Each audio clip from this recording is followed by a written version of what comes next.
평안을 위하여 우리 주 예수 이름으로 문안합니다. 하나님 말씀 마태복음 27장 55절로 56절입니다. 예수를 섬기며 갈릴리에서부터 쫓아온 많은 여자가 거기 있어 멀리서 바라보고 있으니 그 중에 막달라 마리아와 또 야고보와 요셉의 어머니 마리아와 또 세베대의 아들들의 어머니도 있더라. 아멘. 히브리서 시리즈 88 부록 이어 주제 어머니 마리아에 관하여 말씀 계속합니다. 예수께서 막상 아이로 자기 복중에서 자랐고 친히 출산도 하였으며 저절을 물리었으니 이 마리아에게 예수는 주이시기보다 오히려 아들 같은 개념의 관계가 되었을 겁니다. 하여 갤리를 따라 성전에 올라가 누가복음 2장 25절 하반절 성령이 그 위에 계셔 이스라엘의 위로를 기다리는 의롭고 경건한 시므온이 27절 성령의 감동으로 그렇습니다. 성령의 감동으로 28절 아기를 안고 하나님을 찬송하여 가로되 30절 내 눈이 주의 구원을 보았사오니 라고 하고 이 마리아 자기 아기를 그가 주라 찬송하고 있음에 그 모친 마리아 놀랍게도 33절 기이에 매우 당연한 그의 고백을 두고 기이하게 이상하게 여겼다라고 기록된 것을 보니 이는 아무래도 자기 태내어주고 젖먹이는 모성극치의 어머니로서 이 아이를 키워오다 보니까 전에 처음 잉태할 적에 엘리사벳과 함께 성령 충만하여 성령 충만함을 입었을 그때에 그 태중에 잉태된 이 예수에 대해서 누가복음 1장 46절 내 주시라 나는 내 주로 말미암아 복받은 여인이로다 하나님 내 주라 그가 고백하였던 그 예수에 대한 그의 지식이 어느새 이 아이 키우면서 잊혀져서 아무래도 이 아이에 대한 진정한 영적 고백에 대하여 들을 때에 기이 여겨졌던 것일 겁니다. 이 예수의 모친 마리아와 예수 낳기까지 정혼 관계로만 있다가 그 후에 정식으로 결혼한 이 요셉이 마리아와 함께 예수 키우기를 12해 이 12살 예수를 데리고 갤레에 따라서 예루살렘 성지 순례에 갔다가 그 순례를 마치고 귀향하던 중에 이 예수가 안 따라온 것을 뒤늦게 발견하고 다시 되올라가서 누가복음 2장 48절 아이야 어찌하여 우리에게 이렇게 하였느냐 보라 내 아버지와 내 아비여 내가 근심하여 너를 찾았노라 라고 하면서 이 예수께 혼을 내켰지 않았습니까? 그것도 이 예수님이 지금 하나님 전에 계신데 말입니다. 하나님의 아들로서 거기 계신데 말입니다. 하기야 동생들까지 보태가지고 그 이후에 온갖 고생 다 하면서 이 예수를 보호하기 위해서 애굽으로 도망갔다가 다시 나사렛으로 갔다가 등등 하면서 이 아이를 키우다 보니까 완전히 이 세상 부모로서의 그런 어떤 보호 능력이 100% 발휘돼 가지고서 12해나 이렇게 키우다 보니까 이들 부부에겐 이 예수를 낳을 때 전에 그 부인이 동정녀로서 출산했던 것도 가물가물하여졌을 것이고 또 하나님 아들이요 주라고 고백하였던 그 예수에 대한 그때의 그 성령으로 말미암았던 지식도 이 성령의 충만함이 계속 유지되지 못하니까 그 가물하여졌던 것이고 그래서 밑에 나중에 저희 두 사람 사이에서 난 아이들과 함께 키우다 보니까 그 자식들 중에 이 예수도 다만 큰아들이고만 말았을 테지요. 해서 아이야 라고 하면서 네 아버지와 내가 너를 얼마나 찾았느냐라고 그냥 세상 부모 세상 자식에게 하듯이 하니까 그것도 하나님 전에 계신 하나님 아들께 말입니다. 하니까 이게 예수님 신분 정지를 분명하게 해 주시려고 지금 말씀하기 시작합니다. 누가복음 2장 49절 어찌하여 나를 찾으셨나이까? 내가 내 아버지 집에 있어야 될 줄을 알지 못하였나이까? 내 아버지 집에, 이 하나님 집, 이 하나님이 내 아버지신데 내가 내 아버지 우리 집에 그리고 내 아버지께 있어야 될 줄을 알지 못하셨나이까? 라고 그 마리아 요셉에게는 충격이 될 말씀을 하시게 된 겁니다. 알고 보면 충격적인 말이 아닌데도 말입니다. 그런데 이 양치는 어떻게 된 겁니까? 그 50절에 예수님이 이렇게 하신 그 말씀도 깨닫지 못하였다라고 하니까 그야말로 예수님 키우면서 12살 되고 복음길 나서기 전까지는 어쩌면 이 예수님이 그렇게 키우다 보니까 육신적 제자식이 되고 말아버렸던 게죠. 그렇게 여겨져 버리고 말았던 게죠. 그렇습니다. 성령으로가 아니면, 성령으로가 아니면, 그것도 충만함을 유지하지 못하면, 제 아무리 영으로 났던 것도 가면서 잊혀지고 맙니다. 영으로 되어졌던 부분은 잊혀지고, 받았던 은혜도 잊혀지고, 감동도 약하여지고, 그저 육으로 난 것만 헤아려지게 됩니다. 영과 육이 섞여 있는 어떤 사건도 육만 보여지게 되는 겁니다. 그렇습니다. 성령으로 영적이 되고 성령 아니면 육으로만 보여지게 되는 이 극명한 차이를 성령에 의해서 되어진다는 것을 우리로 하여금 알게 해주는 그런 대목이라 하겠습니다. 그래서일까요? 성령 충만은커녕 성령의 감동도 받아본 적이 없고, 더더욱 사도행전 19장 2절 하반절에 의하면 이런 사람도 있었는데요. 성령이 있음도 듣지 못하고 다만 율법하에서만 지식적으로 헤아리고 그 율법의 법 아래에서만 살아오고 있었던 이들에게 예수는 어떻게 비춰졌겠느냐? 그렇습니다. 성령의 접촉 한 번도 없었던 이들에게는 아무리 율법하에 살아왔다 하더라도 이 예수는 온전히 100% 사람의 아들 이거 말 수밖에 없었습니다. 곧 요셉과 마리아의 아들일 뿐이고 그 동생들의 형의 뿐이었습니다. 그 이상 아무런 감각과 믿음을 저들은 사실상 가질 수 없었습니다. 그래서 예수님 그에게 죄 매겨서 십자가에 매달려고 할 때 네가 참으로 하나님 아들이더냐라고 물으니까 당신들이 말했도다 라고 했더니 마태복음 26장 63절 하반절 예수가 친히 자기가 하나님 아들이라 라고 하니 이 얼마나 참담하냐. 그렇다면 이 자는 어떻게 해야 되겠냐. 십자가에 매달아 사형에 처해야 마땅하지 않느냐라고 해서 마땅한 일로 여기고 이들은 예수를 십자가에 매달았던 것이고요. 성령이 아니면 이렇게 되는 겁니다. 그런데 그 다음 단계 두 번째, 저들에게서 조금 더 나아가서 세례 요한을 만나기는 만났는데 세례 요한의 율법까지만 만난 것이 아니라 세례 요한의 다음 말을 들었습니다. 사도행전 19장 4절 내 뒤에 오시는 이를 믿으라. 이는 곧 예수니라.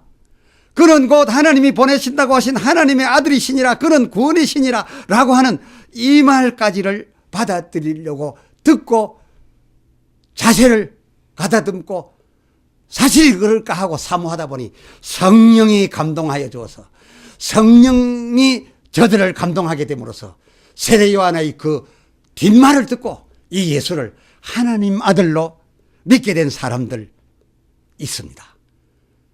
그래서 하나님의 아들은 성자요 곧 하나님의 아들이시라 믿게 되고 증거하게 되는데 이렇게 그를 예수를 하나님의 아들로 성령에 감동되어 믿게 된 사람들은 아울러 그렇다면 이 하나님 아들을 뵌 태와 그 하나님 아들을 젖먹인 어머니라고 하면 얼마나 고맙고 대단하고 그리고 하나님이 이 많은 여인 중에 그녀를 선택했고 그가 동정녀였으니 의미를 부여하여야 하지 않겠는가 해서 그 여인 마리아에게 의미를 부여하여야 하겠어서 그를 성모로 대우하고 존대하는 이런 유의 백성들을 또한 우리가 보게 됩니다.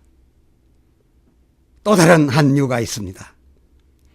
이에서 세 번째 오순절 성령의 세례, 그것도 사도행전 2장 4절 그 성령의 충만함을 입고 그 성령이 충만하게 되어 각국 방언으로 말하게 되면서 다만 이 성령의 말하게 하심만을 따라서 충만한 성령에 의해서 자기 생각 하나도 없고 견줄 바도 없이 성령의 말하게 하심만을 위주로 말한 사도들의 말을 그대로 받아 적은 것을 우리가 읽어보게 되면 이들의 고백은 다른 아무것도 보이지 않습니다. 오직 예수입니다. 오직 예수. 오직 예수, 그런 하나님 아들, 이 예수만의 모든 비중을 다하여 예수를 증거하게 되는 이런 모습으로 나타나게 되는데, 이런 사람들에게는 모친 마리아에 대한 생각은 좀 달라집니다. 그저 그 모친 마리아는 다만 그다지 하게 됩니다. 마태복음 27장 55절 그냥 이 모친 마리아도 그냥 일반 여자들 중에 하나로 그 이상이라고 특별히 의미를 부여하는데 인색해집니다. 그냥 여자들 중에 하나. 곧 56절 막달라 마리아와 또 야고보와 요셉의 어머니 마리아, 이 야고보와 요셉 어머니 마리아, 이분이 예수님 낳으신 분입니다. 또 세베대의 아들들의 어머니 이 등과 이렇게 섞어가지고서 이들 중에 섞어서 그 중의 하나인 인물로만 소개하게 된 이런 모습을 우리가 만나보게 됩니다. 오늘날 우리가 다 만나보고 확인할 수 있는 부류들입니다. 마리아 그녀에 대해서 생각하고 있는데, 예수 모친 마리아 그녀는 그래도 좀 다르지 않습니까? 아직 동정녀로 있어야 할 형편인데, 그래서 요셉과 결혼해야 될 텐데, 예수 아기씨를 자기 태에 담으면 큰 문제가 개인적으로 오는데, 그럼에도 누가복음 1장 38절 동정녀인 상태의 그녀가 이 예수 아기씨를 그런 자기 태에 받아들였으니 그녀의 일이야말로 뜻이 하늘에서 이룬같이 땅에서도 이루어져야 되겠어서 하나님이 역사하고 계신 가운데 바로 이 이룸을 그녀가 담당하였으니 그녀야말로 이 모든 인류 인생들 가운데 이 귀한 일을 담당한 한 여인이었으면 틀림없는 것이니 일반 여자들 중에 이 같은 의미에서 별다른 것도 사실인 것이다. 그것입니다. 모친 마리아 그뿐 아닙니다. 하나님 아들 육신으로 오셔서 이 하나님의 뜻에 따라서 마지막 전쟁, 이 세상 임금과의 피크 전쟁, 그 십자가에 달리게 되는데, 그 아래에까지 따라와서 서서 그 모습을 지켜보고 달리는 모습과 달린 모습을 지켜보고 서 있었던 그 모친 마리아는 예수 그가 죽어야 하는 그 제목이 무엇인지를 다 들었지 않습니까? 왜 죽어야 했습니까? 왜 달려야 했습니까? 하나님의 아들이냐 아니냐, 사람 아들인데 하나님의 아들이다 하는도다, 아니다 사람 아들이다, 이 문제 때문이 아니었습니까? 그렇다면 이 둘 중 어느 부분도 다 증거할 수 있는 여인이 이 세상 그 수많은 사람 중에 이 여인 마리아뿐이지 않았습니까? 이 아들에 대하여 육신적인 모성극치가 발휘되었으면 어떤 증인도 하여 그 예수를 십자가에 올리지 않게 할 수 있었습니다. 어떤 증거입니까? 이 증거도 할 수 있었습니다. 그는 참으로 내 아들이요, 자기가 낳았으니 자기 아들 아닙니까? 라고 할 수 있는 유일한 여자요. 또 전혀 반대인 그는 참으로 하나님 아들이요, 나는 여차 동정녀로 있을 때에 하나님 말씀이 내게 왔고 내가 받아들여 그 말씀이 육신이 되어 났소. 여기 이 사실을 아는 그 후에 결혼한 남편에게도 물어보시오 할 수 있는 십자가 아래에까지 갔던 많은 사람들 중에 유일한 한 여인 장본인이었는데도 그는 아무 말을 하지 않았습니다. 그는 십자가 앞에 은혜 받을 백성으로 와 있었지. 그는 성모로 와 있지 않았습니다. 예수 모친으로 와 있지 않았습니다. 마태복음 27장 55절 예수를 섬기며 그녀는 갈릴리에서부터 쫓아온 은혜 받은, 그리고 또 지금 펼쳐지고 있는 그 십자가 은혜를 받아야 할, 그리고 더 좋은 부활, 그 부활의 예수님을 첫 열매로 자기도 더 좋은 부활하고 더 나은 방향으로 가야 될 그런 또 다른 많은 여자들과 같은 여자들 중 하나로서 다만 그 십자가 앞에까지 와 있었을 따름이었습니다. 그래서 그는 예수님 어머니가 그때는 아니었습니다. 성모도 아니었습니다. 은혜 받은 여인, 받아야 할 여인, 다른 사람들 중에 하나뿐이었습니다. 그 여인 왜였겠습니까? 그건 자기가 예수님처럼 또 다른 아담이 아니어서, 나기 전부터 죄 없는 성녀가 아니며 저도 첫 아담 안의 같은 인류였기에 우리가 하나님 아들로서 성도된 같이 그도 같은 은혜 받아야겠고, 예수를 첫 열매로 더 좋은 부활, 더 나은 본향, 이 성도들과 함께 같이 갈 이였기에, 그래서 이 여인 그 앞에서 어머니이지 않았습니다. 성모이지도 않았던 것입니다. 그러나 세상에 오시는 하나님 아들 받아서 십자가 성공을 나타낸 이 여인, 그러므로 우리는 그를 귀히 여겨 성모라 하는 것을 주저하지 않습니다. 그러고 보니 성령 없이 지식으로만 성경 보면 모두 육적으로, 이 성경 내용이 육적으로만 보이고 일반적 역사로만 보이고, 그러나 이 때따라 그 성령 감동으로 이 성경 읽으면 영육 간의 일이 다 어우러져 증거되고 실상으로 보이고, 성령을 받되 그것도 충만으로 받으면, 그래서 그 충만한 것으로만 보면 영적으로만 이 성경이 보여지게 되는 것임을 알게 되는데, 해서 우리는 이 성경을 대할 때 어느 한쪽으로 치우쳐서만도 안 되겠다라는 생각이 듭니다. 왜입니까? 성경엔 하나님 말씀 곧 영이 천지되고 육신된 기록이며, 육신이 또한 영이 되는 세계, 육신이 영을 얻는 세계, 이러한 기록이 이 성경 속에 들어있는 것이니 참으로 우리는 때를 따라 성령의 감동함을 받고 또 때를 따라 충만함을 입되 치우치지는 말아야 이 육신의 책, 영의 책, 성경을 통하여 하늘과 땅의 일을 제대로 헤아리게 될 줄로 여겨지는 그 시기에 이 말씀을 드리게 된 것입니다. 기도합시다. 할렐루야. 하나님 아버지,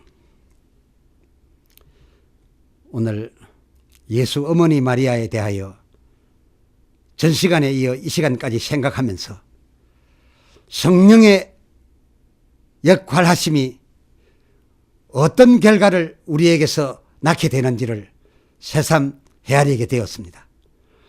성령의 있음도 모르고서야 아무리 지식이 있고 아무리 하나님 말씀을 법으로 여겨 다 따랐다 하더라도 예수를 믿을래야 하나님 아들로 도무지 믿어지지 않는, 아니 믿을 수 없는, 그야말로 성령으로 아니하고는 결코 예수를 주시라 할 수 없다는 사실도 발견하게 되었사오고, 또 성령의 감동함을 입어 예수를 하나님 아들로 믿고 영접하게 되면 이런 예수님을 육신으로 오실 때에 낳아주신, 이 하나님 아들 받아서 낳아주신 그 어머니 마리아, 보통스럽지 않다 하여 그를 성모라 존귀히 여김도 당연히 그럴만합니다. 그럴만하다 여겨집니다. 또 이에서 더 나아가 성령이 충만하고 그 충만함에 의해서만 육신적인 것, 하늘과 땅의 관계를 뒤로 하고 그 성령의 말하게 하심만을 따라 말하게 되면 이 세상 모두는 다 구원받을 백성이 되고 오직 예수, 구원하실 예수님만 증거하게 되는 이런 모습으로 나타나게 됨을 알았습니다. 오 주여, 하여 우리는 우리에게 성령이 얼마나 유익한지 해서 예수님께서 이 세상을 떠나시면서 내가 너희를 떠나는 것이 더 유익하니 떠나가야 성령이 너희에게 올 것이고 성령이 너희에게 와야 땅의 일과 하늘의 일을 증거할 것이라 하였던 것을 정리하게 됩니다. 오 주여, 우리에게 성령 감동해 주시옵시고 때로는 충만하시사 땅의 일도 말할 뿐더러 하늘의 일 바라보며 믿으며 증거하게 해 주시옵소서. 우리 주 예수 그리스도의 이름으로 간절히 기도드리옵나이다. 아멘. 아멘.